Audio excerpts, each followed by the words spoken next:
Nous vivons à une époque de bouleversement spirituel et d'accomplissement prophétique.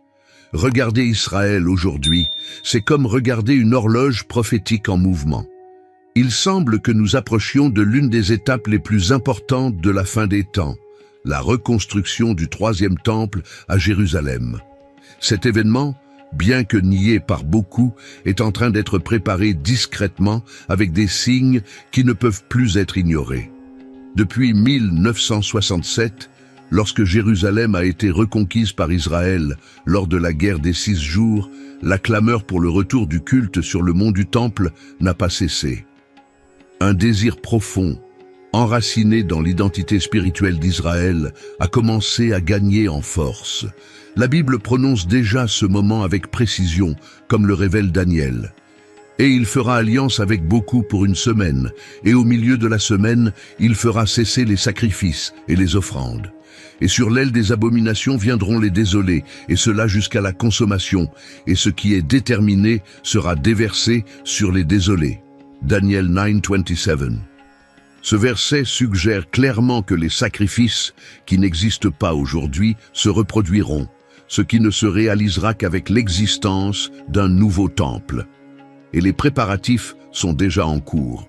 L'Institut du Temple de Jérusalem a déjà fabriqué les ustensiles sacrés, les vêtements sacerdotaux et formé les Lévites pour le service sacerdotal. Plus récemment, des veaux rouges purs ont été apportés en Israël, un élément fondamental pour la purification cérémonielle, selon le commandement. Voici la loi que le Seigneur a prescrite en disant: « Dis aux enfants d'Israël de vous apporter une génisse rousse sans défaut, qui n'a pas de défaut, et sur laquelle aucun joug n'est monté. » Números 19:2. Ces événements ne sont pas des accidents isolés. Ils sont tissés dans un plan divin qui avance selon les Écritures. La prophétie de Paul aux Thessaloniciens souligne également directement la nécessité d'un temple physique. Qui s'oppose et s'élève contre tout ce qui est appelé Dieu ou adoré, de sorte qu'il s'assiera comme Dieu dans le temple de Dieu, voulant paraître Dieu. 2 Thessaloniciens 2:4. La question n'est plus de savoir si le troisième temple sera reconstruit, mais quand, et plus encore, sommes-nous prêts pour ce qui viendra après? Cette reconstruction ne représente pas seulement un événement politique ou religieux, mais plutôt le signe avant-coureur de l'apogée prophétique, qui séparera la vérité du mensonge, la lumière des ténèbres, le Christ de l'Antéchrist. Au cours des dernières décennies, Dieu a permis à des yeux perçants de remarquer les pas discrets, mais déterminés, qui indiquent le retour du culte juif sur le mont du Temple. Beaucoup ignorent ou traitent comme une simple curiosité archéologique ce qui se passe à Jérusalem. Mais pour ceux qui ont un discernement spirituel, les signes sont frappants. L'Institut du Temple, fondé en 1987 au cœur de Jérusalem, est l'un des instruments les plus évidents de l'accomplissement prophétique de notre époque.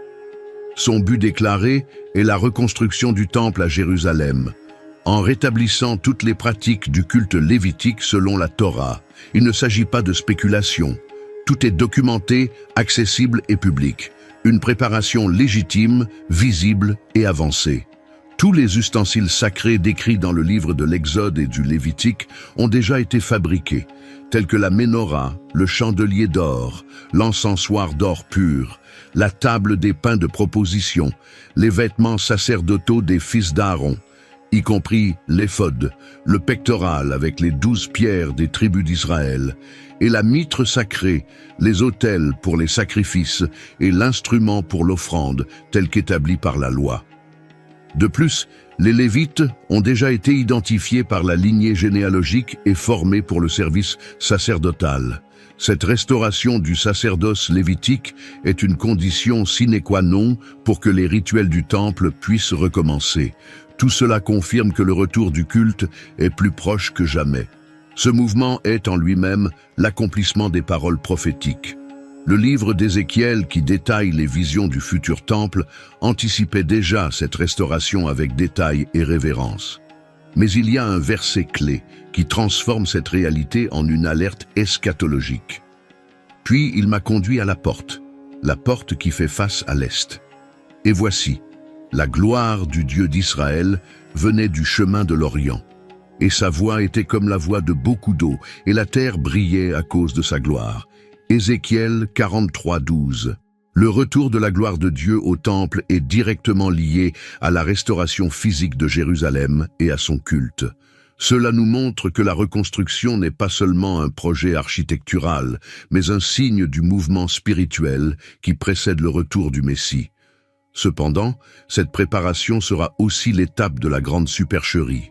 Le même temple qui abritera les rituels restaurés sera aussi, selon Paul, le lieu où l'Antéchrist se manifestera avec tromperie et pré-semblance de divinité, qui s'oppose et se dresse contre tout ce qui est appelé Dieu ou adoré, de sorte qu'il s'assiera comme Dieu dans le temple de Dieu, voulant apparaître comme Dieu. 2 Thessaloniciens 2:4. Ainsi, l'Institut du Temple n'est pas seulement un centre religieux, c'est un repère prophétique.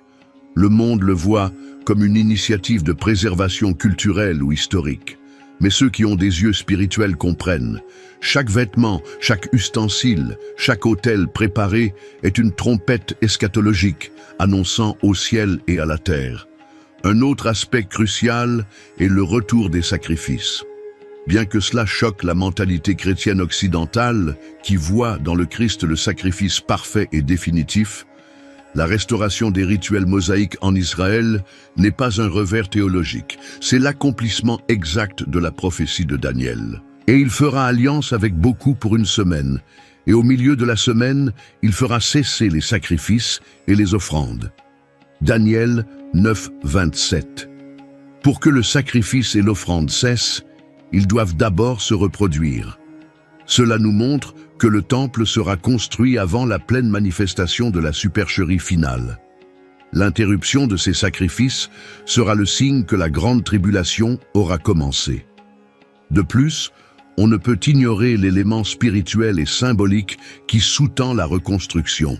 L'ennemi sait que le lieu où Dieu a manifesté sa gloire est sacré, et c'est précisément là qu'il cherchera à usurper le trône. Cependant, le mot est clair. Le vrai trône de Dieu n'est pas dans les édifices faits de mains d'hommes, mais le Très-Haut n'habite pas dans les temples faits de mains d'hommes. Comme le prophète l'a dit, « Le ciel est mon trône et la terre est mon marchepied. Quelle maison me bâtirez-vous, dit le Seigneur, ou quel est le lieu de mon repos ?» Acte 7, 48. Cependant, même en sachant cela, nous ne pouvons pas négliger le rôle central du temple dans le déroulement des prophéties. Il sera construit, il sera profané, il sera le théâtre du jugement.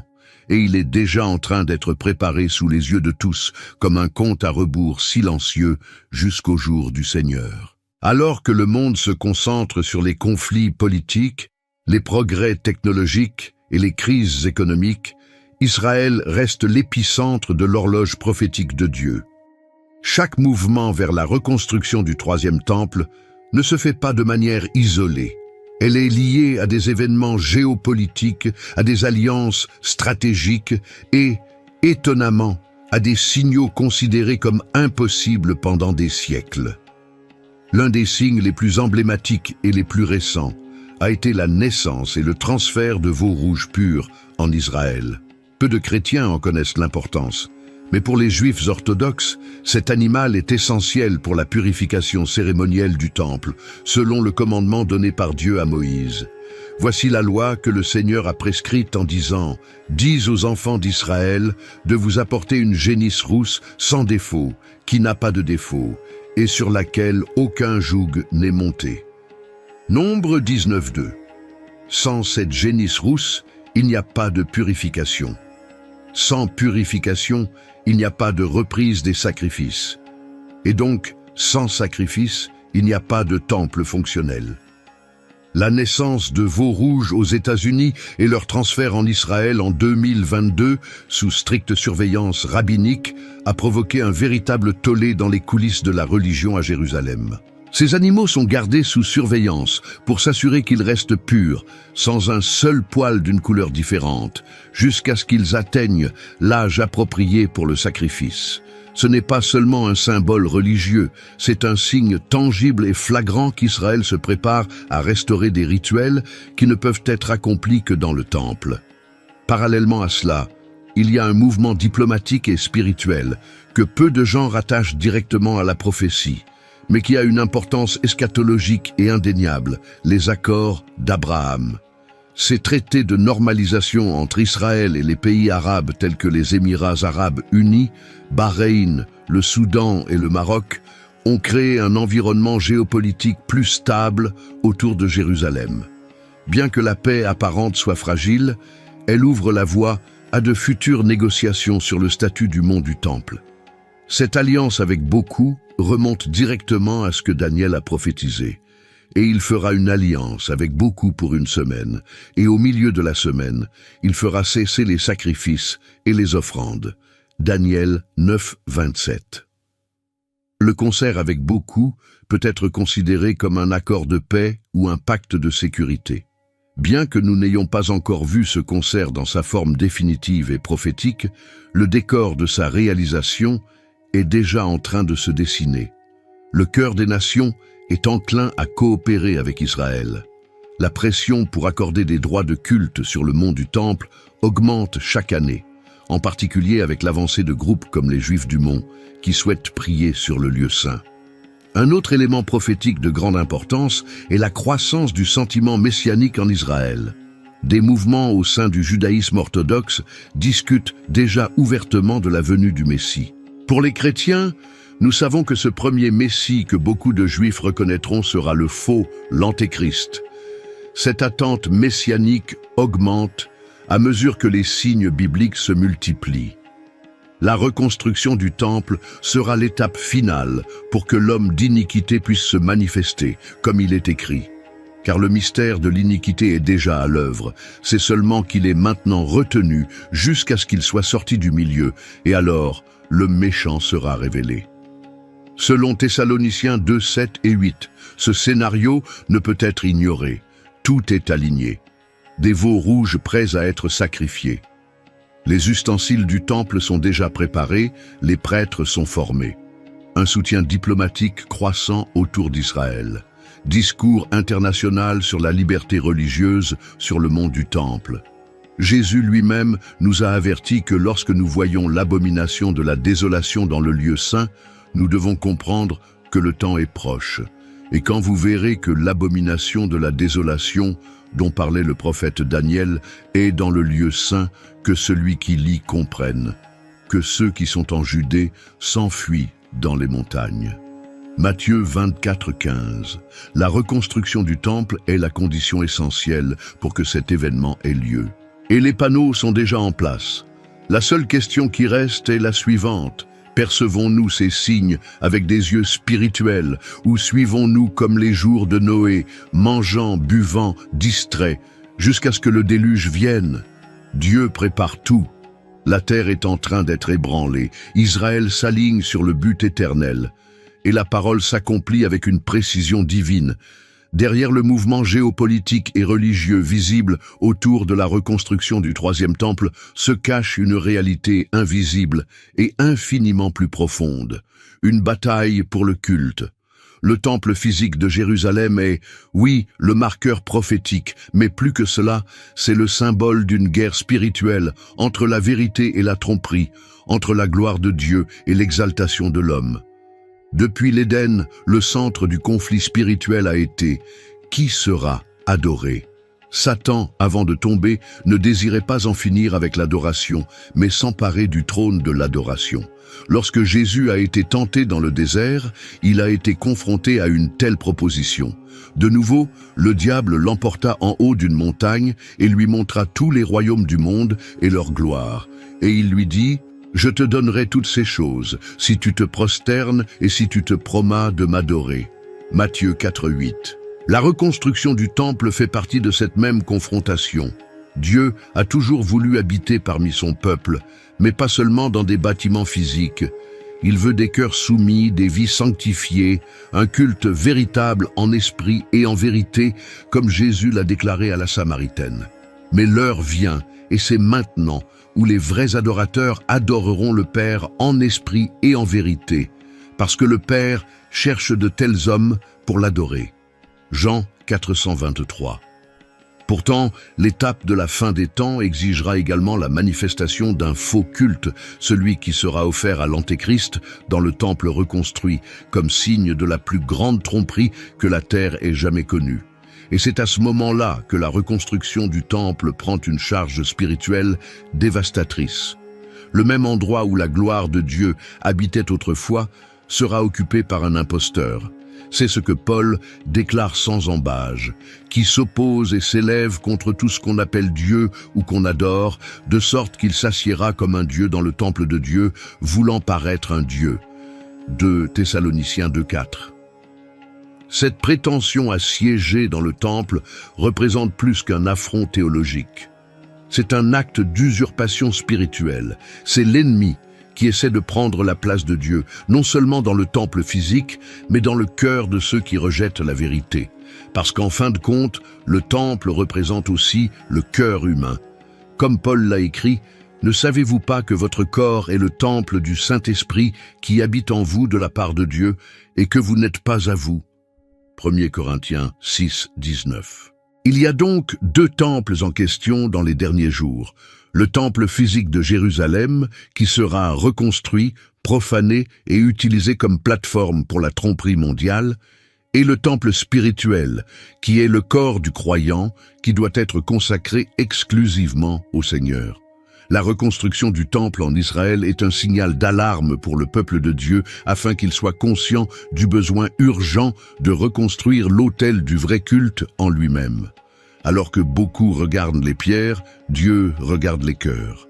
Le livre de l'Apocalypse nous présente une image puissante de ce lien entre le temple physique et le temple spirituel. Et il m'a été donné un roseau comme une verge. Et l'ange vint et dit, « Lève-toi et mesure le temple de Dieu, l'autel et ceux qui y adorent. » Apocalypse 11:1. Ici, Jean est appelé à mesurer non seulement l'édifice, mais aussi les fidèles. Cela montre que Dieu s'intéresse à la qualité de l'adoration et pas seulement à sa forme extérieure. Le temple sera mesuré, l'autel sera mesuré, ceux qui adorent seront mesurés. Dieu pèse les cœurs. Le temple est donc un terrain d'essai. Il sera un diviseur entre ceux qui suivent l'agneau et ceux qui s'abandonnent au système du monde. Ce qui semble, à première vue, être une restauration religieuse sera en réalité une passoire spirituelle, où beaucoup, même ceux qui se disent croyants, seront trompés. Jésus lui-même nous a avertis, car il se lèvera de faux Christ et de faux prophètes, et ils feront de si grands signes et de si grands prodiges que s'il était possible, ils séduiraient même les élus. Matthieu 24:24. Ceux qui fondent leur foi sur des signes extérieurs, sur des structures visibles et sur des promesses terrestres tomberont facilement dans la tromperie. Le vrai peuple de Dieu, cependant, reconnaîtra que la véritable demeure de Dieu ne dépend pas de temples de pierre, mais de cœurs abandonnés à sa volonté. Par conséquent, la reconstruction du 3e temple est aussi un appel céleste pour chaque croyant à examiner si son autel intérieur est en ruine ou en feu, afin que le culte puisse être restauré non seulement à Jérusalem, mais dans chaque maison, dans chaque vie, dans chaque communauté de foi. Le temple viendra, la tromperie viendra, mais la lumière de la vérité brillera aussi pour ceux qui tiennent bon, comme le dit l'Écriture. Et ceux qui comprennent brilleront comme l'éclat du firmament. Et ceux qui enseignent la justice à beaucoup comme les étoiles, pour toujours et à jamais. Daniel 12:3. La reconstruction du 3e temple ne sera pas seulement un événement religieux ou culturel.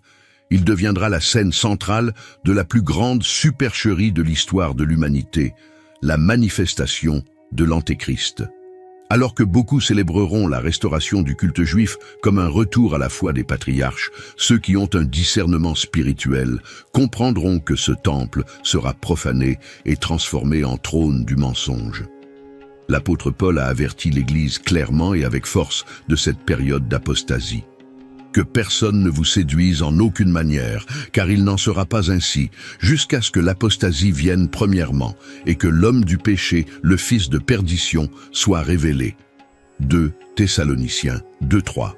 Cet homme de péché ne viendra pas comme une figure grotesque ou ouvertement méchante. Au contraire, il s'élèvera comme un leader charismatique, apparemment un artisan de paix, capable d'unir les peuples et de résoudre les conflits historiques. Et le point culminant de votre ascension sera de vous asseoir dans le temple de Dieu, voulant ressembler à Dieu comme nous l'avons déjà étudié.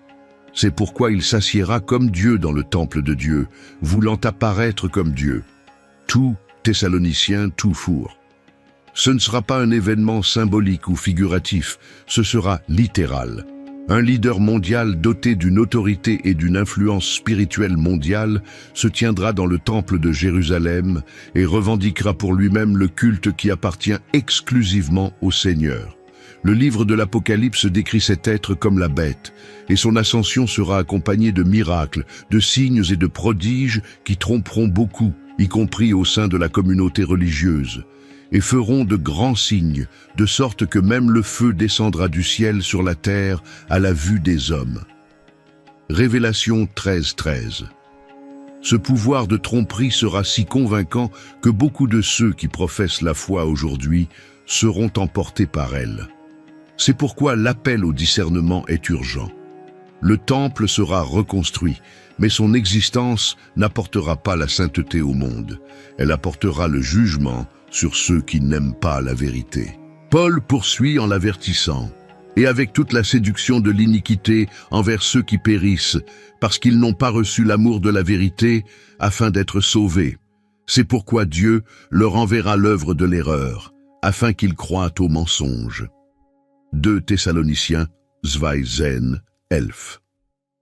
Remarquez, Dieu permet cette opération de l'erreur, non pas parce qu'il veut la perdition des hommes, mais parce que ceux qui rejettent la vérité se rendent vulnérables à la tromperie. Le temple sera la scène, mais le cœur sera le véritable champ de bataille. La question est de savoir quelle vérité votre cœur embrasse. La reconstruction du temple sera le test ultime de qui sert Dieu en esprit et en vérité, et qui sert l'apparence de la foi, du rituel vide, de la religion institutionnalisée. La venue même de Jésus est liée à cet événement. Et quand vous verrez que l'abomination de la désolation, dont le prophète Daniel a parlé, est dans le lieu saint, que celui qui lit comprenne. Alors il y aura une grande affliction, telle qu'il n'y en a pas eu depuis le commencement du monde jusqu'à maintenant. Et il n'y en aura jamais. Matthieu 24:151. L'abomination de la désolation n'est que cette occupation impie du temple par l'Antichrist, et elle inaugure la période de la grande tribulation. Le temple devient ainsi un marqueur eschatologique du jugement qui approche, mais il y a de l'espoir pour ceux qui regardent. Jésus a aussi déclaré « Voici, je t'ai tout prédit ». Matthieu 24:25. Cette phrase est puissante. Il nous a prévenus à l'avance. Nous ne serons pas surpris à moins que nous ne choisissions d'ignorer les signes et de négliger la vigilance. Aujourd'hui, le peuple de Dieu a besoin d'être plus attentif que jamais au discours séduisant de l'unité sans vérité. La célébration d'une religion mondiale qui cherche à plaire à tout le monde mais n'obéit à personne. À la croissance d'une foi sans croix, sans repentance, sans discernement. L'Antéchrist n'apparaîtra pas avec des cornes et des yeux rouges. Il sera admiré, suivi, vénéré. Le temple sera donc le point final d'un long voyage de concessions spirituelles. Et celui qui ne se tient pas sur le rocher éternel tombera avec un grand bruit. Mais à ceux qui persévèrent, la promesse. Voici la patience des saints. Voici ceux qui gardent les commandements de Dieu et la foi en Jésus. Révélation 14:1. Le temple à venir sera le théâtre du dernier grand affrontement. Mais il sera aussi le signe avant-coureur de la victoire finale de l'agneau. Parce qu'avant que la nuit ne vienne complètement, les cieux s'ouvriront et le vrai roi viendra. Lorsque nous parlons de la reconstruction du troisième temple, nous ne traitons pas seulement de l'histoire, de la politique ou de la tradition religieuse. Nous sommes confrontés au dernier jalon prophétique terrestre qui précède le retour du roi des rois, le Seigneur Jésus-Christ. Le temple sera érigé, profané et finalement purifié, car il y a un trône qui appartient exclusivement au Fils de Dieu, et ce trône ne partagera pas l'espace avec la tromperie. C'est dans ce temple reconstruit, après avoir été envahi par l'Antéchrist et profané par l'abomination de la désolation, que la manifestation du jugement et de la justice divine aura lieu. Jean, dans sa révélation, déclare qu'il y aura une mesure précise, non seulement de la structure, mais de l'adoration à l'intérieur. Et il m'a été donné un roseau comme une verge. Et l'ange vint et dit, « Lève-toi, et mesure le temple de Dieu, et l'autel, et ceux qui y adorent. » Apocalypse 11, 1. Cet acte de mesure est symbolique. Il révèle que Dieu inspecte, évalue et se prépare à intervenir. Le temple sera le centre de l'action finale de Dieu sur terre, et les événements qui s'y rattachent déclencheront les jugements finaux décrits dans les chapitres suivants de l'Apocalypse. La prophétie ne s'arrête pas à la tromperie. Elle continue jusqu'au jour de la rédemption. Et c'est précisément ce temple qui, après avoir été pris par l'Antéchrist, deviendra le théâtre d'un conflit spirituel qui culminera dans la venue glorieuse du Christ au ciel. Le prophète Zacharie a vu ce moment avec des détails prophétiques stupéfiants. Et l'Éternel sortira et combattra contre ces nations, comme lorsqu'il combat au jour de la bataille. Et ce jour-là, leurs pieds se poseront sur la montagne des Oliviers, qui est en face de Jérusalem, vers l'Orient. Zacharie 14, 3. Notez que le lieu de la manifestation du Christ n'est pas aléatoire. C'est à Jérusalem, autour du temple, au centre de toute cette querelle spirituelle et prophétique. Le Christ reviendra avec puissance et une grande gloire, et avec lui, le jugement tombera sur les nations et sur le système de l'Antichrist. La reconstruction du troisième temple n'est donc pas seulement un piège pour la tromperie, mais un signe avant-coureur de la destruction de cette tromperie par la manifestation du Fils de Dieu, comme le confirme Paul. Et alors se révélera l'impie, que le Seigneur détruira par le souffle de sa bouche et qu'il détruira par l'éclat de sa venue. 2 Thessaloniciens 2:8.